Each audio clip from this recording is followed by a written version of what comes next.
तो वायु में भी एक ऐसी वायु, मतलब वायु में 5 प्रकार की वायु सामान्यतः हैं, जिसमें उदान वायु, प्राण वायु, समान वायु, अपान वायु, व्यान वायु। अब हम इसमें 2 वायु को जरा कंपेयर करते हैं। बहुत सारे डिस्कशंस हैं, लेकिन इसमें 2 वायु पर कंपेयर करेंगे। अब वायु, ये मत सोचो कि वायु कोई, मतलब मैं यदि बताऊं कि स्पीड से इसके अंतर नहीं होता। वायु में ये प्रकार डिसाइड होते हैं कि अपवर्ड है, उत्तर दिशा की ओर एक वायु जा रही होती है, एक दक्षिण दिशा की ओर, ऐसे ऐसे वायु। वास्तु में इसी प्रकार के वायु को हम लोग मानते हैं। वो वायु जो उत्तर दिशा की ओर जा रही हो, मतलब south to north. South to north बहुत अच्छी वायु नहीं मानी जाती यौगिक एंगल से। बाहर के एंगल से मैं नहीं, वातावरण के एंगल से मैं नहीं बता रहा हूं, मैं शरीर में बता रहा हूं। तो शरीर में एक वायु है उदान वायु, जो दक्षिण से उत्तर की तरफ चलती है, मतलब नाभि के नीचे से ऊपर की तरफ जाती है। तो नाभि से ऊपर की तरफ उत्तर की दिशा हुई। तो जो वायु नाभि से चल के सिर की तरफ ट्रेवल कर रही है, इसका मतलब वो साउथ टू नॉर्थ ट्रेवल कर रही है। यदि आप देखो, साउथ टू नॉर्थ जो भी ट्रेवल करेगी, इसका मतलब नॉर्थ जो जल का जोन है, जो बहुत कूलिंग जोन है, जो बहुत सूक्ष्म पार्ट है, जहां पे अंतरतम का हिस्सा है, जहां पे मन है, जहां पे वैचारिक गतिविधियां हैं, जहां पर विवेक है, जहां पे बुद्धि बुद्धि है, इवन कि जहां पे धन है, जहां पे ज्ञान है। अंत में 2 लाइन बड़ा इंपॉर्टेंट है, जहां ज्ञान है और जहां धन है। यदि इसको पौराणिक एंगल से देखो तो जहां पे शिव है और जहां पे कुबेर है। तो यदि आप देखो, हिमालय पे ये दोनों हैं, धन के स्वामी कुबेर और ज्ञान के स्वामी, योग के स्वामी शिव, जिनको हम ज्ञान मानते हैं। यदि आप देखो तो ये नॉर्थ का ऊपरी हिस्सा, मतलब ये मस्तिष्क का जोन, नॉर्थ का जोन है, जो कूलिंग है, जहां पे ज्ञान का भंडार है, खनिज का भंडार है, सारे खनिज हैं, सारे धन हैं। मतलब धन के रूप में पैसे को मत देखो, क्योंकि यदि ये नहीं रहा तो धन किसी काम का नहीं, तो यहीं से तो धन पैदा करते हो आप। तो कुबेर का। यदि आप देखो, उदान वायु जो साउथ टू नॉर्थ ट्रेवल कर रही है, यदि ये बहुत इम्बैलेंस हो गई, यदि ये इम्बैलेंस हुई और इसकी ट्रेवलिंग स्पीड बहुत एक्सट्रीम हो गई, तो ये जो नॉर्थ के जितना भी जोन है, जितने भी सेक्शन है, जिसमें बुद्धि और विवेक है और जिसमें धन है, खनिज है, धन का मतलब खनिज, जितने भी मिनरल्स हैं सब इसी में है प्रमुख रूप से, ये दोनों डैमेज हो जाए, ये किसी काम के नहीं रह सकते। जो आज का मेरा विषय है, ह्यूमन बॉडी वास्तु या ह्यूमन वास्तु, ये बॉडी एज अ वास्तु घर है।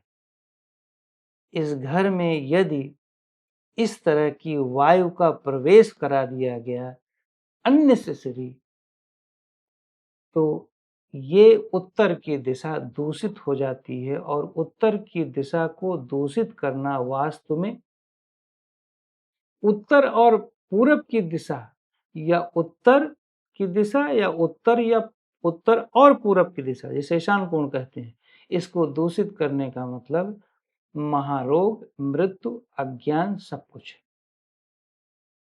इसलिए योग में यदि ये पांचों वायु में मैं देखूं तो सबसे प्रमुख वायु को मैं इसी उदान वायु को मानता हूं, ये जो खतरनाक भी है और ज्ञानात्मक भी। यदि इस वायु को हमने नियंत्रित कर लिया और ऊपर जाने से रोक दिया, एक सीमित कोण पर, सीमित एंगल पर रोक दिया, ये दोनों धन, ज्ञान और स्वास्थ्य, धन में मैं तो कोई पैसे का मानता नहीं, मैं तो स्वास्थ्य मानता हूं। यदि विवेक और बुद्धि और स्वास्थ्य आपके पास है तो आप अच्छी तरह से लाइफ को, सेटिस्फैक्टरी लाइफ को जी सकते हैं। उसी के लिए हम परेशान हैं। चाहे धन वाला भी, पैसे वाला भी हो, उसी के लिए परेशान है, संतुष्ट होने को। तो हम जब संतुष्ट हो जाएं इस तरीके से, इस वायु को कंट्रोल करके, तो आप देखें ये दोनों विवेक और खनिज या धन या स्वास्थ्य, ये सब कुछ हमारे हाथ में आ जाता है। अब आओ इसे नियंत्रित करने के लिए क्या किया जा सकता है। उदाहरण, मतलब उत्तर दिशा में ये वायु न जाने पाए। उदान वायु उत्तर दिशा को हिट न करने पाए। साउथ से जो वायु जा रही उत्तर दिशा को हिट न करने पाए, इसके लिए सबसे पहला अपनी सात्विकता को मेंटेन रखो। सात्विकता का मतलब सिर्फ भोजन नहीं, सात्विकता का मतलब है अपने वैचारिक स्तर को, अपने वैचारिक स्तर को सम्यक बनाओ। भले ही दूसरा दोषी है, बहुत सारे समय हम दोषारोपण में निकालते हैं। क्यों? कि हम अपनी लाइफ को अपने अनुसार जीना चाहते हैं, और यदि मेरी लाइफ मेरे अनुसार जो मैं जी रहा हूं उसमें कोई दूसरा हेल्प नहीं कर रहा है, तो मैं उसको भी दोषारोपण में ले लेता हूं, क्योंकि वो भी दोषी है। अब मुझे कोई नुकसान भी कर रहा है थोड़ा बहुत, या छोटी मोटी जो इश्यूज होते हैं, बहुत बड़े इश्यूज में तो एक बार आप फाइट कर भी लो, छोटे छोटे इश्यूज में जहां इश्यूज नहीं भी हैं, अंदर हम इश्यूज क्रिएट करते हैं, वो करना बंद कर दें। मन को ऑल द टाइम, हमेशा कहीं न कहीं लड़ाना बंद कर दें। हम बाहर नहीं लड़ रहे होते हैं, हम अपने से ही लड़ रहे होते हैं। अपने से का मतलब है कि अपने ही अंदर जो अपने दुश्मन को बना करके, दुश्मन को पता भी नहीं, दुश्मन को पता नहीं कि ये कितना हमसे लड़ाई कर रहा है, और वो भी वही लड़ाई कर रहा है। ऐसा नहीं है कि वो बहुत बड़ा पवित्र है। उसको अंदर हम निर्मित करते हैं और उससे फाइट करते हैं। एक्चुअली ये फाइटिंग आपके लिए खतरनाक है, क्योंकि आप ही बना रहे होते हो और आप ही फाइट कर रहे होते हैं। एक बार प्रैक्टिकली फाइट कर लो तो बेटर है, एक बार प्रैक्टिकली फाइट कर लो तो मच बेटर है, संतुष्ट हो जाओगे। लेकिन यदि आप इंटरनल फाइट करोगे तो आप और असंतुष्ट हो जाओगे, क्योंकि उसका कोई डिसीजन निकलता नहीं है, और अल्टीमेटली फाइनली ब्रेन को एक आदत पड़ जाती है लड़ने की, दुश्मन बनाते रहने की, दुश्मन ऑल द टाइम बनाते रहने की। तो जो दुश्मन बना बना करके वो खुद लड़ता है, खुद दुश्मन बनाओ, खुद लड़ो, उसकी प्रतिक्रिया झेलो। कितना बर्डन पालोगे? इतना बर्डन पाल करके आप अपने नाभि के ऊपर के हिस्से को खींचते हो, क्योंकि ऑर्गन का उपयोग करके ही आप वो फाइट कर पा रहे हो। यदि ऑर्गन न साथ दें तो आप फाइट नहीं कर सकते, इंटरनल, एक्सटर्नल भी नहीं कर सकते। इंटरनल में तो ये फ्रीडम है कि सामने वाले को पता नहीं चल रहा है, जिससे आप जेलस कर रहे हो, जिससे आप प्यार कर रहे हो, कुछ पता नहीं चल रहा है, आप अंदर ही अंदर अपना खेला कर रहे हो। तो अंदर-अंदर जो खेला कर रहे हो उसे प्लीज़ बंद करो। बंद नहीं हो पा रहा है तो कम कर दो। जैसे अभी एक स्टूडेंट जम्मू की है, बहुत अच्छा क्वेश्चन किया। कहा गुरुजी आपके चक्कर में एक गड़बड़ी हो रही है। अब मैं कुछ भी सोचती हूँ किसी के बारे में, तो मुझे लगता है कि मैं ही तो सोच रही हूँ। यहाँ तक कि मैं भगवान के बारे में भी सोचती हूँ कि वो नहीं कर रहा है हमारे लिए कुछ, मैं पूजा कर रही हूँ या कुछ भी भगवान के बारे में सोचती हूँ, तो ये लगता है कि मैं ही तो सोच रही हूँ। तो जब मेरी सोच है, तो ये मेरी कल्पना है, तो मैं रुक जाती हूँ। एक्चुअली उनका ये कहना था कि मैं कन्फ्यूज़ हो गई हूँ कि मैं रास्ते पर गलत तो नहीं हूँ। पूजा करना न करना गलत और सही नहीं, लेकिन यहाँ पे जानना कि आप अपने अंदर क्रिएशन करके, कोई न कोई उत्पादन करके, कोई न कोई फैंटेसी करके आप दिन भर लड़ रहे हो, दिन भर खुश हो रहे हो। खुश भी होना क्या बड़ी बात है? खुश भी होना मेरे अनुसार कोई अच्छी बात नहीं है। क्यों हो रहे हो भई? आप अपनी लाइफ में यदि चाहे प्रैक्टिकली जियो, चाहे परमार्थ रूप से जियो, व्यवहार के रूप से जियोगे तो आप सामने ये माया है, आप जी लो। ये पानी है, हम इसको माया कह रहे हैं, H2O में बदल दो, पानी खत्म हो जाएगा जी।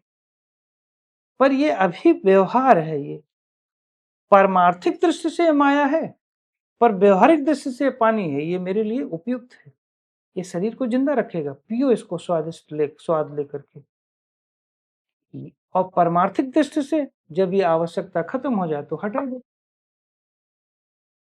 इसे दिन भर सोचने की जरूरत नहीं, दिन भर फैंटेसी में लाने की जरूरत नहीं है कि ये सब कुछ कर रहा है। आप परमार्थिक दृष्टि से अपने आप को शांत रखो। तो जो all the time mental chatting है, ये हमारे इस उदान वायु को, साउथ टू नॉर्थ वाली जाने वाली वायु को तनाव दे देती है और पूरे उत्तर दिशा को हलचल में डाल देती है। उत्तर दिशा का मतलब है पानी, जल, सरोवर। ऐसा सरोवर जहां पे नदी नहीं, सरोवर, जहां हलचल नहीं। और थोड़ी बहुत हलचल हो जाती है, कुछ चीजें अंदर आई, कुछ चीज बाहर गई, पर बहाव नहीं है, बहाव कुछ नहीं। पानी बाहर से स्थिर दिख रहा है, पर अंदर थोड़ा बहुत हलचल मची हुई है, थोड़ा थोड़ा, जैसे मन में चलता है। सेम वही अनुभव करो शांति का। प्राणायाम, ध्यान, अपने ऐसे ऐसे प्राणायाम करो शांत होने के लिए कि आपकी ये वायु रुक जाए ऊपर जाने वाली और आप शांत हो जाओ। यदि ये वायु रुक गई तो वायु रोग की 90% प्रॉब्लम सॉल्व हो जाए।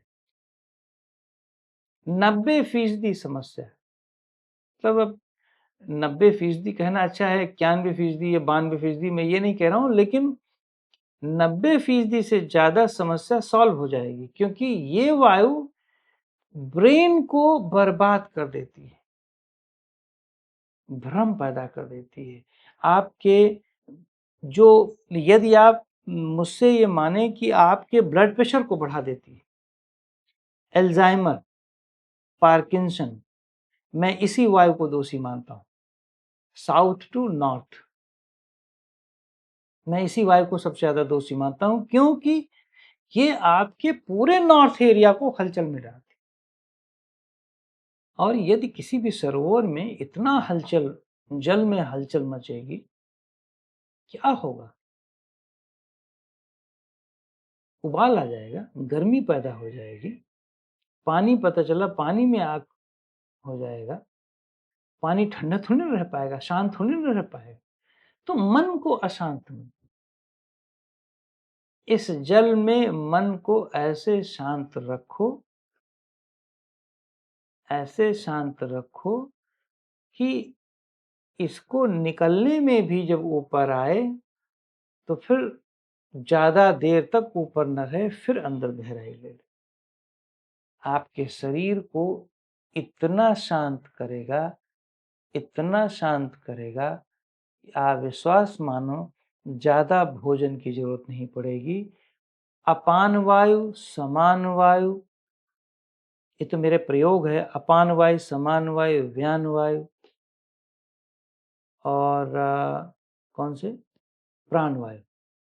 प्राण वायु ये ऑटोमेटिकली कंट्रोल में है। इसीलिए मैं हमेशा कहता हूँ प्राण वायु में उदान वायु को तिरोहित करो, प्राण वायु में अपान वायु को करो, प्राण वायु में समान वायु करो। ये सारे मेरे प्राणायाम को वर्गीकृत किया है हमने, इसमें प्रकार डाला हुआ है और उसी अनुसार कराते हैं।